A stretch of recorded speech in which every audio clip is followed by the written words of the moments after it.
হইছে তুমি এত রেগে মেগে কোথায় যাইতাছো? সকাল সকাল এতগুলো টাকা জোর করে নিয়ে গেলি, আবার এখন কইতাছস আমি রাগ করে কই যাই? আমি তো দাদি এই ঝাপসা ছবিটা ঠিক করতে দোকান যাই। সব আরে বাবা দাঁড়াও দাঁড়াও দাঁড়াও, রাইখো না, আমি দেখতাছি। তুই কে দেখবি? এখন আমি তোমাকে একটা ম্যাজিক দেখাবো। কি ম্যাজিক?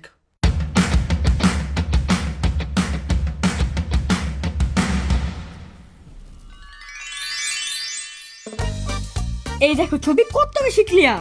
ওয়াও, পুরাতন ছবি একবারে নতুন ক্লিয়ার ঝকঝকে হয়ে গেছে। এটা কিভাবে সম্ভব? এটা হলো Honor X7D এর খেলা। দেখি তো ফোনটা। সরি সরি সরি বাবা, ভুলে আমার হাত থেকে তো নতুন ফোনটা পড়ে গেল।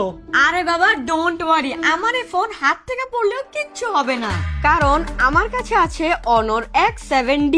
এতে আছে extreme drop and water resistant. ফোনটা হাত থেকে পড়ে গেলেও কিছু হয় না। তার সাথে আছে 6500 mAh dual cells ultra large battery, 8GB RAM আর 256GB মেমোরি, আর 108 মেগাপিক্সেল আলট্রা ক্লিয়ার ক্যামেরা দিয়ে প্রতিটা মুহূর্ত হয়ে উঠবে অসাধারণ ঝকঝকে। ওয়াও জীবন, ফোনটা তো অনেক বেশি জোস। চল আমার জন্য একটা কিনে নিয়ে আসি। বাবা সকালবেলা যখন আমি এই ফোনটা কিনছিলাম তুমি আমার সাথে কত রাগারাগি করছো, আর এখন দেখি তুমি নিজেই ফোনটা কিনবা। সরি বাবা, আমার ভুল হয়ে গেছে। এখন চল তাড়াতাড়ি ফোনটা কিনে নিয়ে আসি। চলো।